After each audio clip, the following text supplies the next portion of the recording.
kuhusu Jefte sio? Striker. Bull striker au sio? Ndio. Mdogo wake Haaland sio kwa umri, kwa kipaji.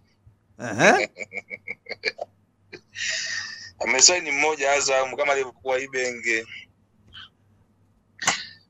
Jefte ana mmoja mzee, Jefte ana mmoja kama alivyokuwa Ibenge. Amesaini mkataba mwaka mmoja. Alisaini mmoja tu Azam kama alivyokuwa Ibenge pale na Azam mmoja. Unajua?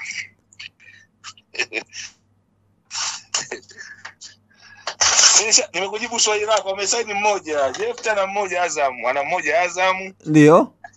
Na sheria na wewe ni mtu wa mpira, unajua kabisa kwamba inakobakia miezi 6 pale. Kuna shida inaweza ikatokea. Na kwa sasa kuna bakia miezi 6 kwa sheria.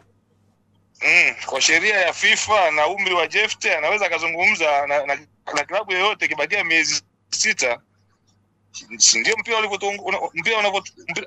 ndio kanuni za mpira zinavyosema. Ndio. Za FIFA. Ziko hivyo. Ziko hivyo ndugu yangu. Na kwa jinsi ambavyo na kwa jinsi na kwa jinsi ambavyo umesikia hakuna fununu zozote kwa baadhi ya klabu kumhitaji baada ya kubaini mkataba wake ama kandarasi yake ya mwaka mmoja. Kiwalisa kusema ukweli bado sijapata tetesi zake, sababu siona Jefte yupo kwetu na kutakiwa kwa kama Kongo kwa sasa hivi hapa sizani, kwa sababu ya ligi yenyewe ilivyo.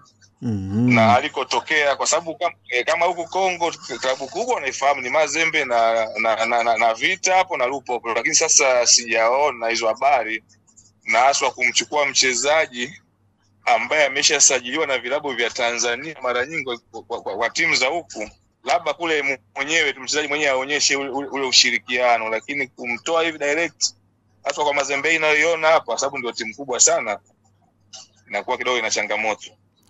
Na Jefte kama Jefte na mwaka mmoja hapo, Jefte kama Jefte njia alizopitia zote zilikuwa nzuri, japokuwa mimi napenda kuita mlango wa pili. Unajua mchezaji akija Tanzania ni mlango wa pili kuelekea duniani au mlango wa 3 kabisa. Akitokea Kongo. Huwa nasimamia kwenye kauli yangu. Mchezaji akitoka Kongo huko Afrika Mashariki ni kama mlango wa 3 hivi, wa pili au wa 3. Sababu wachezaji wengi wa Kikongo huwa wanapenda kuondoka, utaona ameenda Ubelgiji huko wapi Scotland, nchi fulani hivi, Faransa huko. Sasa Azam ni wao wenyewe wanatakiwa wajitambue, chambulie imeonyesha kitu, kwa sababu uchezaji wa Azam hasa ukiwa umezingatia kwenye mechi ya Simba, kama uliangalia vizuri au umereview vizuri ile mechi. Nafikiri uliangalia ile mechi. Nimetazama. Yule gift wa kipindi cha pili yule ndio gift wa TP Mazembe kwenye ile misimu miwili ya Mazembe 22 23 24 kabla hajaenda tena Manyema tena mara ya pili. Yule ndio gift sasa, yule ambao wa Mazembe alikuwa amesimama anategemewa pale, full striker. Hauoni kana kwamba huu usajili wa mwaka mmoja ukawa chachu kwa hizi timu za Simba na Yanga kuanza kumnyemelea?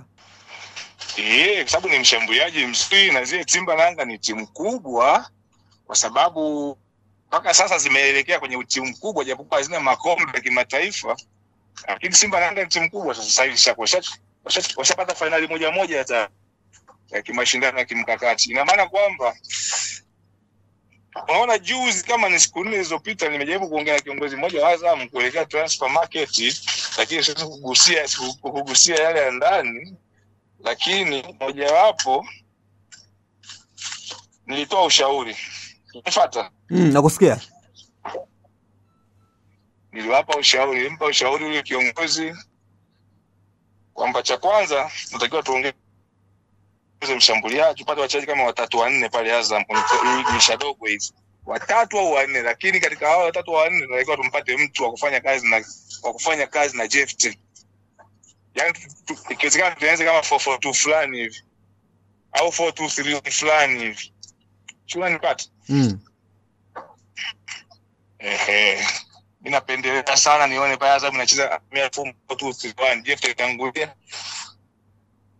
azunguke na watu fulani, tupate tuwe na winga kama Barkete ingekuwa yuko mzuri pale, Jephte yuko, Faisal yupo, yakuwa tunakuelekea huko Faisal na yeye nafikiri kama inawezekana, sababu ni mtu wa mpira, ningependa nimuone Faisal nje ya nchi kama ingewezekana. Hii shida inakuwa kwa Ibenge kwenye kutengeneza timu, anamhitaji Faisal. Alafu na kitu kimoja watu hawamuelewi Ibenge vizuri.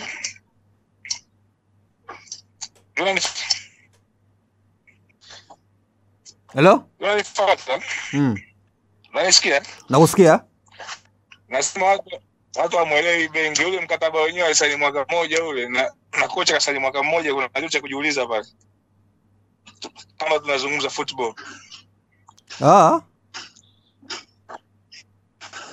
Kuna kitu ndugu yangu mimi nakuachia wewe kifanyie kazi, afu utakuja kuniambia. Kwa hiyo unadhani kusaini mwaka mmoja kwa Ibenge kumetokana na kusaini mkataba mwaka mmoja kwa Kitambala huenda kumetokana na kocha mkuu baada ya kusaini mkataba mwaka mmoja?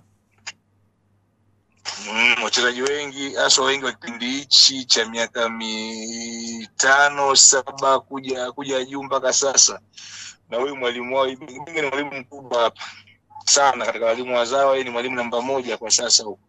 Sasa wengi wanamsikiliza, ana tabia alikuwa na wachezaji wake janja sana yule jamaa. Hapo anaweza kushangaa kaona hiyo timu yangu pendwa ya Azam haielewi, ukaona anaondoka na wachezaji wake. Ndio tabia yake huyu jamaa. Unaona timu ambazo wanahitaji Ibenge, wewe fuatia timu nyingi, Al-Hilal, ukienda Berkane, ukienda utaona watu wengi hasa upande timu ya Ibenge huwa inafanana. Sasa utaona katikati kuna viungo fulani hivi warefu, ndio kina Kanutu tunamuona hapo. Yaani watu fulani lazima wawe nao fulani hivi waharibifu fulani, lakini wale warefu fulani katikati. Wewe angalia timu zake zote hizo toka Ibenge. Angalia pembeni wale wakina Kisinda kule, Priscilla wale, utakuja kuona wanafanya anakikosa hapa katika Azam. Hiyo vitu ambavyo alimeto hivyo, lakini Ibenge aliona mikakati, yule mjanja sana, ana akili nyingi. Wasimchukulie kama ambavyo tumezoea kuwachukulia makocha waliopita. Kwa hiyo kiwalisia kiwalisia kwamba Azam wawe makini. Azam wawe makini sana kuhusu Ibenge. Kwa sababu kwenye kitu ambacho Azam atakuwa akifanya sasa hivi, iwe ndio kwenye kipindi cha dirisha dogo, kitu ambacho mimi naweza nikawashauri kwenye hii transfer, nafikiri imefungua dirisha leo nchini kwetu. Kwa sasa wasajili hata 3 wachezaji, afu kikubwa zaidi wamuongeze Kitambala mkataba na Ibenge. Huo ndio utakuwa usajili wao mkubwa kwenye dirisha hili hapa. Hata kama watakuwa wamefeli kwenye group stage huko, basi watapata jinsi ya kujipanga kama msimu ujao. Ila wakizubaa akiwa na hang pale, nakula kwao. Usisahau kusubscribe kwenye YouTube Mwandike Digital.